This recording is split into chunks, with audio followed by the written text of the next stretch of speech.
Hey guys, welcome to Solo ReacTalk. Today I'm going to be reacting to Stellaris cinematics and trailers. This is going to be part 19 if I'm not mistaken. Yes, I think it's going to be part 19. Yes, I'm back after a very long time. I'm back with this playlist. And yeah, a new expansion has come out. First Contact, if I'm not mistaken.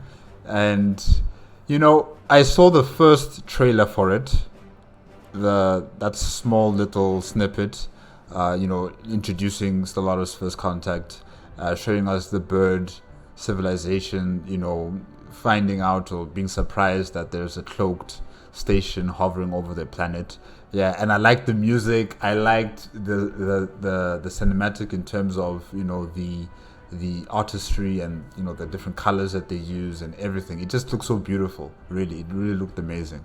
I didn't watch the other ones, and I'm going to be watching them right now for the first time. And yeah, let us see Stellaris First Contact. 3, 2, 1, go.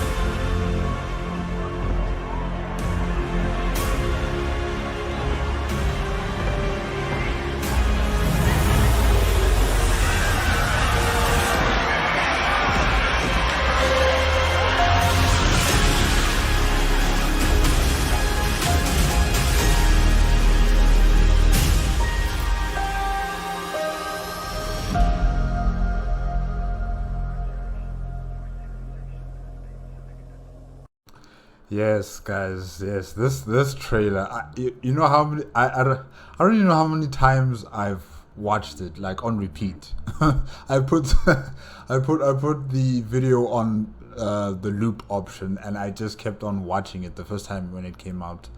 And yeah, I was just so mesmerized by the animation style, the colors.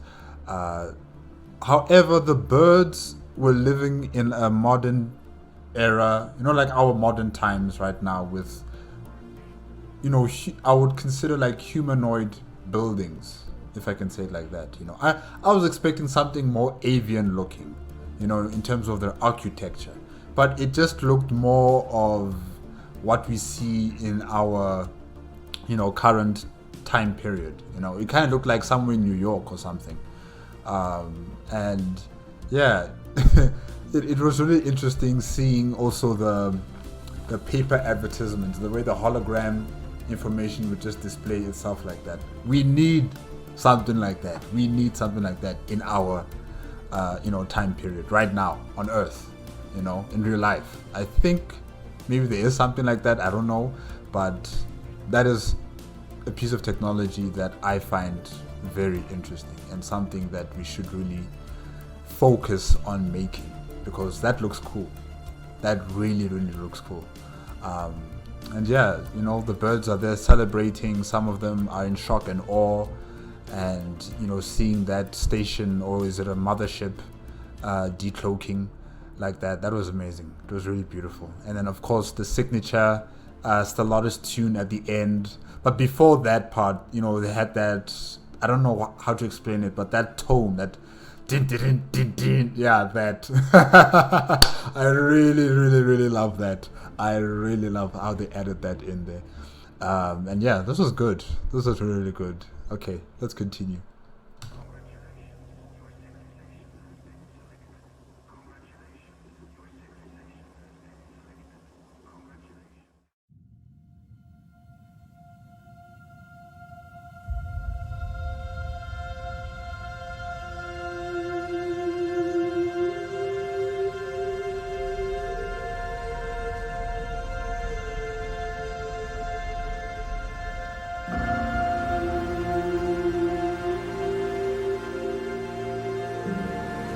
Tell us the story about how we got the stars. Please. Again? Oh, all right. I'll tell you the story. When they arrived, those early days were filled with hope and marvel. All that knowledge, all the answers to the mysteries of the universe within our grasp. But we soon realized the knowledge came with a price. The visitors came seeking not friends, or even allies, but subjects. Their true intentions became clear. Then what happened, Mom? The spirit of our people could never be broken. And eventually, we reclaimed our home and forced them to leave.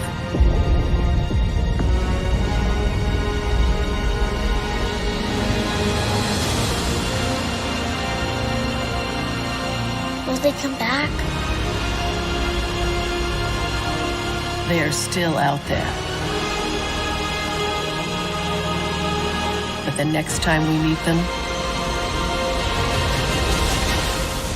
we will be prepared.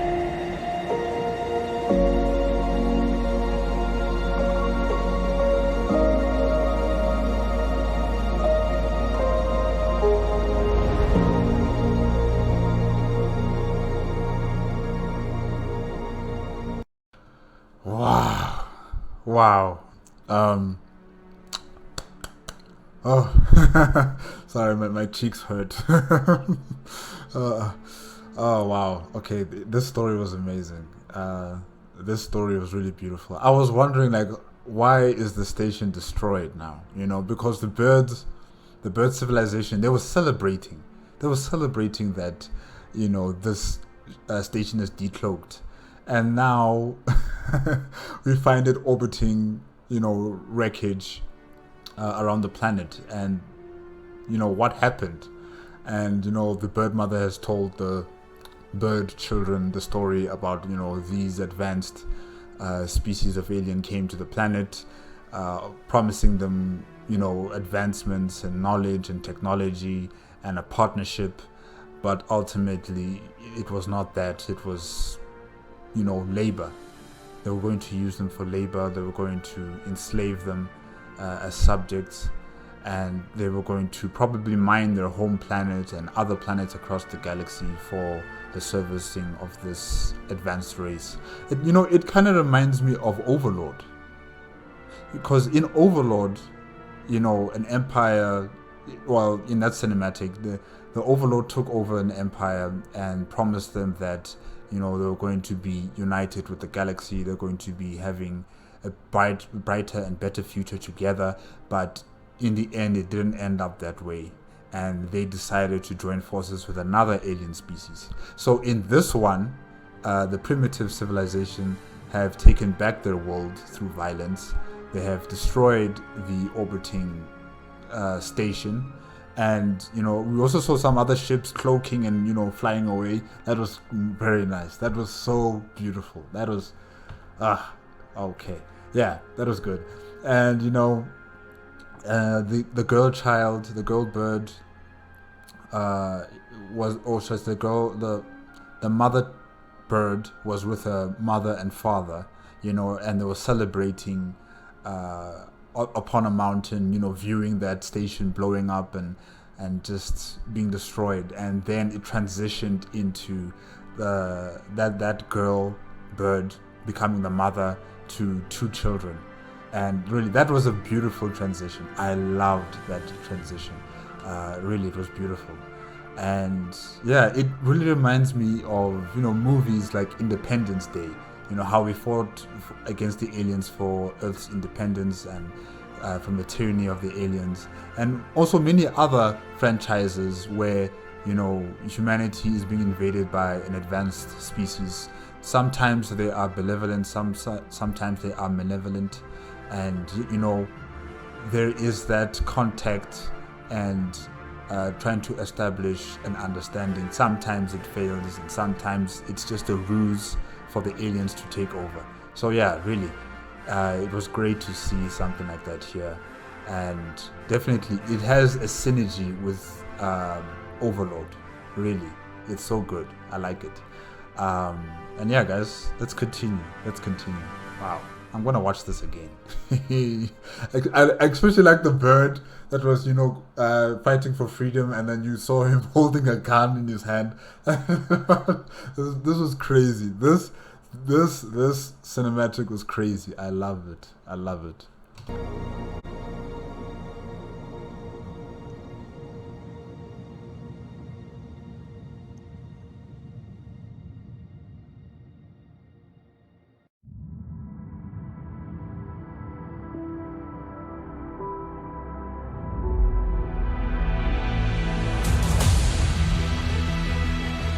The visitors came seeking not friends or even allies, but subjects.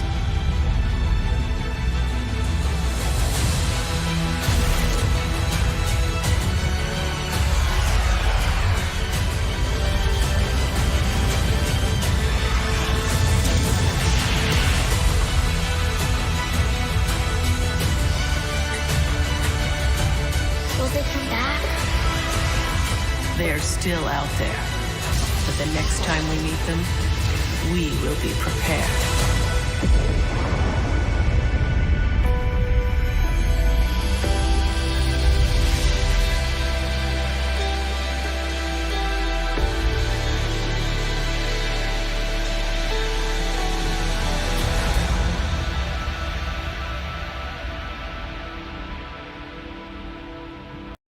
Okay. Oh wow! All right, new story packs, new origins that we saw there.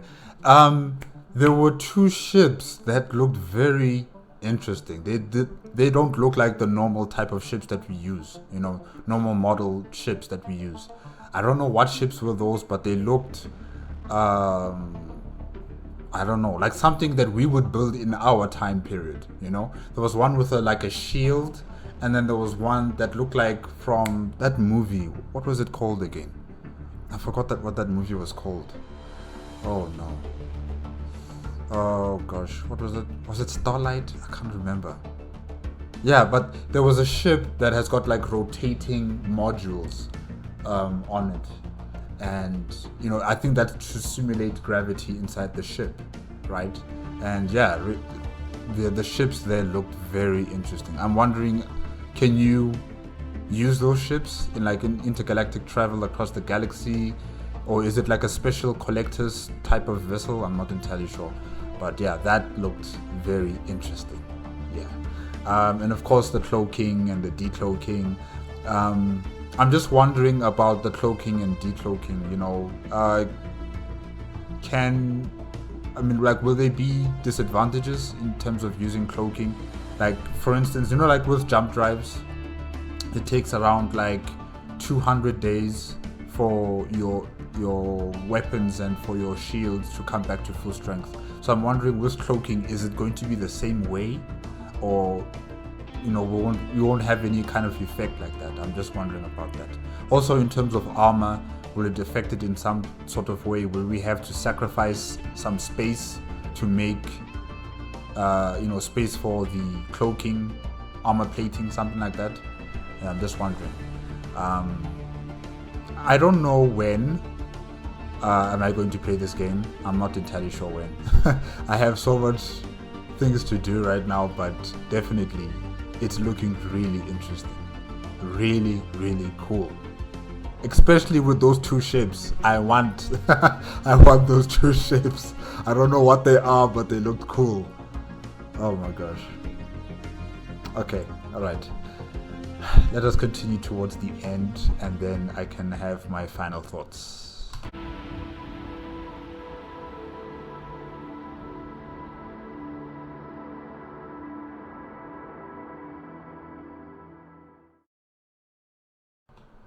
Alright guys, that is it with Stellaris Cinematics and Trailers Part 19.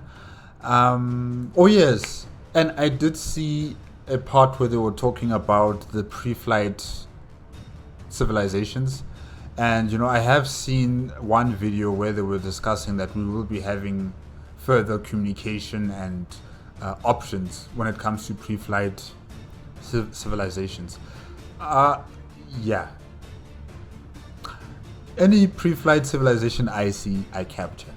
I don't have time to negotiate. I don't have time to observe them. You know, I conquer them. whether they're like Stone Age all the way to the Atomic Age, especially when they're at the atomic stage, because that's when they start to blow themselves up. You know, so that's why I'm like, you know what, you guys can't handle yourselves. So let me come in and bring in new management on your planet, and so to prevent the world from being destroyed and being toxified, because I don't want that. You don't want to die, so you know it's better if you're under my rule. You know, and through galactic rights of appropriation, my civilization has the right over your territory because we have a starbase in your system. So your planet is mine. I'm not going to waste time with having diplomacy with pre-flight civilizations. Maybe there would be an advantage, like maybe they would trade with us, but guys, I'm not interested. I want your planet. If it's a continental world, if it's in fact, if it's any type of world, I want it. just because, even though my civilization or my species can't, are not habitable on your planet, it's fine. I want it. Oh gosh. And where the bird alien mother was saying that they're still out there, and the next time we'll meet, we'll be ready. I think she said something like that, right? I'm just hoping they'll be ready with fleets, because what if this advanced race comes back with colossal weapons, like a pacifier or a neutron sweep or a world cracker? So hopefully you'll be prepared with fleets to protect your homeworld, not just telling your children that the next time we'll meet, we will be prepared. That's not enough. You need ships. You need political clout so that you're able to protect yourself from these people, because they're going to come back with a vengeance, and it will be a colossal weapon that you guys will have to face up against. But yeah, all of these cinematics were beautiful, very beautiful, especially the middle one with the storyline. Really, as I said before, it reminds me of the Overlord cinematics. Even the music, beautiful music. Stellaris, Paradox Interactive, please guys, make a playlist of all the music of Stellaris, whether it's from the trailers and cinematics and the games. Please guys, because we're out here desperate, looking for them, searching for them, especially the trailer music. We can't find it. I can't find it. The Overlord ones, I'm still looking for them, they're so amazing. Okay guys, yeah, that's it for today. Remember, if you want to check out the original videos as well as Stellaris YouTube channel, the links are going to be in the description below. If you like my reaction, please give me a like, comment, and subscribe to my channel. Click on the notification bell if you want to be up to date with my latest videos. And I will see you guys in the next Stellaris cinematics and trailers, part 20. Okay?